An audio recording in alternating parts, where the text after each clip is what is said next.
The director-writer revealed last year that he had been diagnosed with emphysema and was unable to leave his home. Director and writer David Lynch, best known for his dark and surrealistic vision with films like Blue Velvet and TV series Twin Peaks, has died at 78.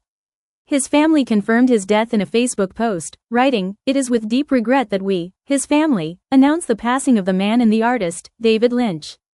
We would appreciate some privacy at this time.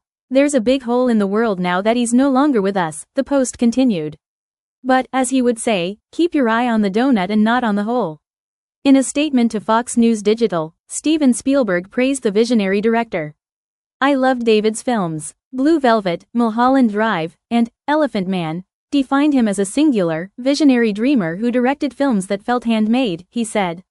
"I got to know David when he played John Ford in The Fabelmans. Here was one of my heroes, David Lynch playing one of my heroes. It was surreal and seemed like a scene out of one of David's own movies. The world is going to miss such an original and unique voice. His films have already stood the test of time and they always will." Lynch's Dune, Blue Velvet, and Twin Peaks star Kyle MacLachlan shared a heartfelt statement on social media, reflecting on their 4-decade friendship. 42 years ago, for reasons beyond my comprehension, David Lynch plucked me out of obscurity to star in his first and last big-budget movie. He clearly saw something in me that even I didn't recognize. I owe my entire career, and life really, to his vision, MacLachlan wrote. What I saw in him was an enigmatic and intuitive man with a creative ocean bursting forth inside of him. He was in touch with something the rest of us wish we could get to, he continued. Our friendship blossomed on Blue Velvet and then Twin Peaks, and I always found him to be the most authentically alive person I'd ever met. MacLachlan concluded his post, saying, "I will miss him more than the limits of my language can tell and my heart can bear. My world is that much fuller because I knew him and that much emptier now that he's gone." In 2024, Lynch shared that he had been diagnosed with emphysema after a lifelong smoking habit, and couldn't leave his home, stalling his ongoing career plans. In an interview with Sight and Sound, the director said, "I've gotten emphysema from smoking for so long and so I'm homebound whether I like it or not. I can't go out," he continued. "And I can only walk a short distance before I'm out of oxygen. Smoking was something that I absolutely loved but, in the end, it bit me," he admitted, professing a love for smoking. He added, "Nothing like it in this world is so beautiful. Meanwhile, it's killing me. So I had to quit." Lynch made his first feature film in 1977, the surreal Eraserhead, which quickly became a midnight movie favorite and earned him attention from Hollywood. He was hired by Mel Brooks's production company to co-write and direct The Elephant Man, loosely based on the life of Joseph Merrick, a severely deformed man living in Victorian London. The film starred John Hurt as Merrick and Anthony Hopkins as his doctor. The Elephant Man earned 8 Oscar nominations, including Best Director and Best Adapted Screenplay for Lynch and co-writers Christopher DeVore and Eric Berggren. Brooks shared a tribute to Lynch on X, writing, "A huge and sad loss. A remarkably unique and very talented filmmaker. It was such a truly great pleasure to work with him. If his name was in the credits, you knew the film was really worth seeing. I will miss him." After directing an adaptation of Frank Herbert's sci-fi novel, Dune, Lynch went on to create one of his most famous films, 1986's Blue Velvet. The film, starring Laura Dern, Kyle MacLachlan, Dennis Hopper, and Isabella Rossellini, explored a dark underbelly of America, and earned critical acclaim, as well as a second Best Director Oscar nomination for Lynch.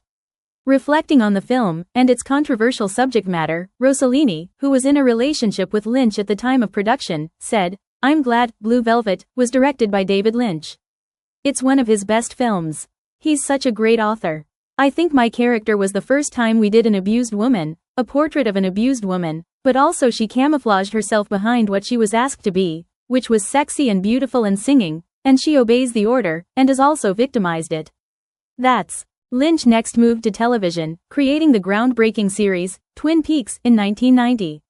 An unusual choice for a network series, it aired 2 seasons on ABC and spawned a prequel film, Twin Peaks: Fire Walk with Me, as well as a 3rd season on Showtime in 2017. The first season of Twin Peaks earned 5 Primetime Emmy nominations, including Best Directing, Writing, and Drama Series. Later in his career, Lynch continued directing films like Wild at Heart, Lost Highway, and Mulholland Drive. Lynch's last feature film was 2006's Inland Empire, starring frequent collaborator Dern and Jeremy Irons.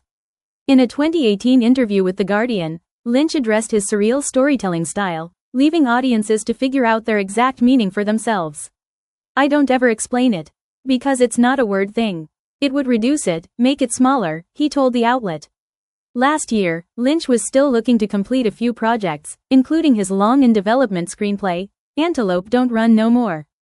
"We don't know what the future will bring," he said of the project in Sight and Sound. He also spoke about an animated film he began working on with The Nightmare Before Christmas, writer Caroline Thompson, called Snootworld, with deadline earlier this year. "Just recently, I thought someone might be interested in getting behind this, so I presented it to Netflix in the last few months, but they rejected it," Lynch said. "Old-fashioned fairy tales are considered groaners. Apparently, people don't want to see them. It's a different world now, and it's easier to say no than to say yes." In addition to his work in film and television, Lynch was also an accomplished painter and musician, releasing several solo and collaborative albums. Born in Missoula, Montana, on January 20, 1946, Lynch moved around a lot with his family due to his father's work with the U.S. Department of Agriculture. Lynch was married 4 times and has 4 children, Jennifer, Austin, Riley, and Lula, per Salon.